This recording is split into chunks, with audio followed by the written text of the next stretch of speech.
Here we are. Let's dig deeper. That was our special effect, our opening credit for this week's video.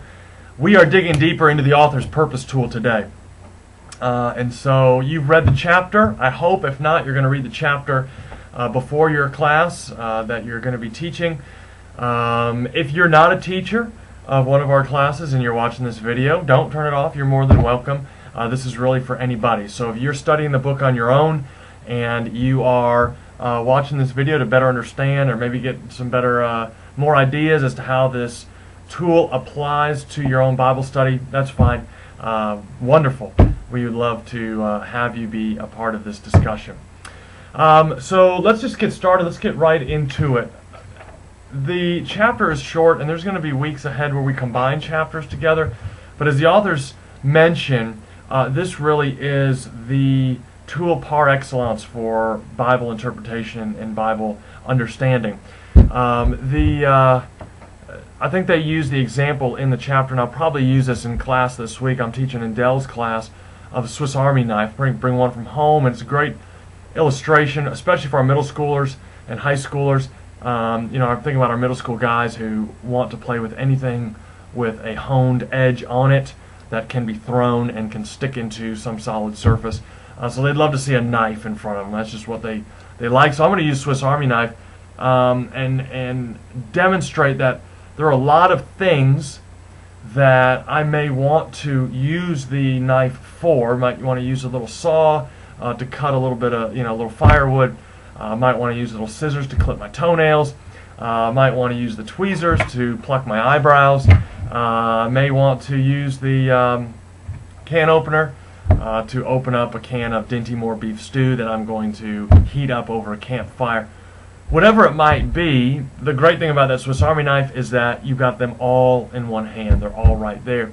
And that's really all those other tools that we're going to be learning about starting next week and moving on, as the authors say, really point back to this tool, trying to discover what is the purpose of this text. We can read words on a page and understand in black and white what the words mean, but they take on great significance when we see, oh, this is why the author is writing these words. So all these other tools that we are going to learn about are going to point back toward the author's purpose tool. So I'm going to take time in class this week of really driving that point home, that this is the primary tool that we want to wrap our brains around. And so that's going to be, I'm going to take a few minutes to do that. The distinction we want to make is between the what and the why. It's very much easier to see what. When I walk into my kid's room and I see them jumping off of their bed onto the toy box and from the toy box onto the dresser, I can see what they're doing. I'm more concerned with why they're doing it. Are there bugs on the floor? Is there a spider on the floor they're trying to avoid? Are they just trying to have fun? Are they intentionally trying to break a limb? Whatever it might be, the why is very important. And so there's really two goals that I see for this lesson this week for the author's purpose tool. The first goal I wrote down here is just to get us to ask that question. It may sound repetitive, and even in our own video time here, I'm going to come back to this over and over and over again of why, asking this question, because as we are going to work to be good students of the Bible, we need to have this question rattling around in our heads as much as we possibly can. Why would Jesus say this? Why would John include this? Why is this in the Pentateuch? Why is the creation account there? There's a good question just to sit and meditate on for the rest of the day. Why does Moses include the creation account in the Pentateuch? Why? Good question. Helps us to understand what's going on there on the page in front of us. So that's goal number one, to get us to ask that question. I'm going to keep coming back to that. Secondly, though, as an extension of that, is to equip us to find the answer to this question. We don't want to just ask the question and not have an answer, but we want to then say, all right, now here are the tools. Once you understand the importance of asking this question, here are the tools to get you to the place where you can now answer it. And so we are moving that direction. Those are the two goals: to ask the question and to have the tools in place to answer that question. It's a short chapter, as many of them are, but it's very important, so we are going to spend a whole lesson on it. We want to think about the author's particular purpose, the purpose that he has in mind, and how we are going to find this out. Before we start to think about this as kind of an awkward process, this seems so artificial. And I just want to get in the Bible and I just want to read it and I just want to feel the warmth and the fuzziness that comes with knowing Jesus and reading His Word and reading Psalm 23, the Lord is my shepherd, I shall not want. I just want to rest in that warm, bubbly, hot tub of grace and love that is mine in the Scripture. Figuring out these tools and author's purpose and trying to study it and dig in and do all that seems so artificial, so impersonal. In case you're thinking that, which I don't think you are, but in case you are, let me just suggest to you that figuring out this question of why, or figuring out the particular purpose of a person's words or actions, that's just part of who we are. That is part of what we do as individuals. And if you don't believe me, just think about it. Starting from our earliest days, if you interact with small children, you come into contact with that questioning, and part of this is the fact that, let's put it in theological framework first.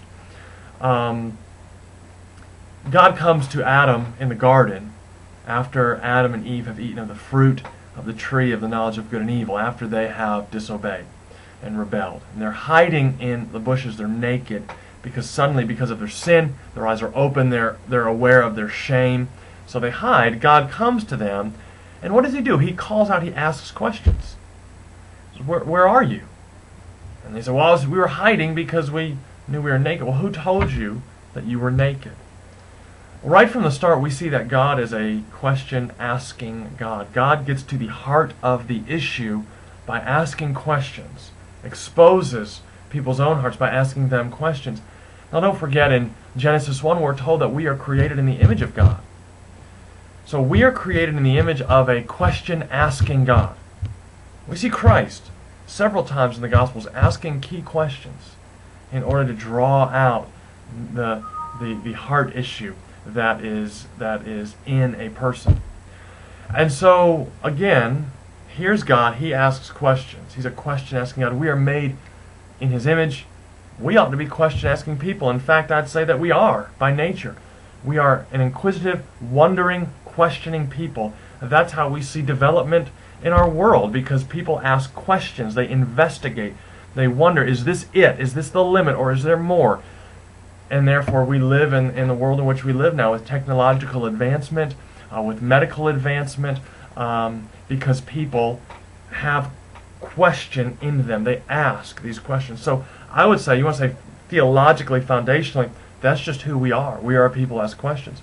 Then practically, we do see this played out in our kids' lives, in our own lives when we were younger. I'm sure you have been in one of those endless, endless is just the best word for it, endless dialogues with a small child, maybe your own, when you state a fact and they ask why, so you answer the question and they ask why, and you answer the question and they ask why, and it's this series of infinite regress. I've gotten into the habit now with my kids of saying, well, God said so, so you need to ask Him and not me when you get to a certain point. That usually takes care of it. But so we see it, it's part of who we are. There's a theological basis, but then we see it played out pragmatically, and it's just who we are. It's a key step in life for us in discerning meaning in our current context, the context in which we find ourselves, right? Even as adults, if I call you up and I say, hey, are you busy right now? You know right away that I'm not just asking you if you are taking up your time with something, or if you're sitting staring at a blank wall doing absolutely nothing. You know, based on that question, that I have an ulterior motive. I want to know if you'll help me fix my lawnmower, or even just get it started, because I struggle with that sometimes. So we see right away, hey, are you busy right now? Why are you asking me that question? There's a reason for that question that you're asking me. Think about this one. If my mom calls my house, say on a Wednesday morning, phone rings, I see in the caller ID my dad's name, pick it up, it's my mom, and she says, hey, how are you? What's my first response to her? I say, I'm fine. Why are you calling? Right? Because my mom calls on Saturdays, Saturday mornings, maybe Sunday evenings, or I call her on the weekend. If we have a phone conversation during the week, in the morning during the week, something out of the ordinary is needed or has happened. She needs something from me, I need something from her, something out of the ordinary. So he does it. Why are you calling? We ask this question. And such is part of our lives. Think about the discernment we need when we watch television or movies or advertisements specifically.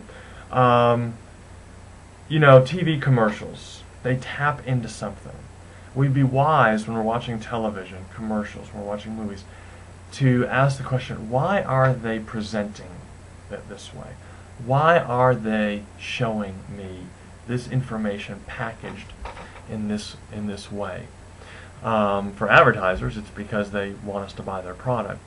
And so they manipulate us into thinking that if we buy something or eat something or drink something or have something, that we will be more beautiful, smarter, more liked, better accepted, life will be better, all because we use a certain cologne, drink a certain sports drink, drive a certain car, use a certain detergent, or whatever it might be.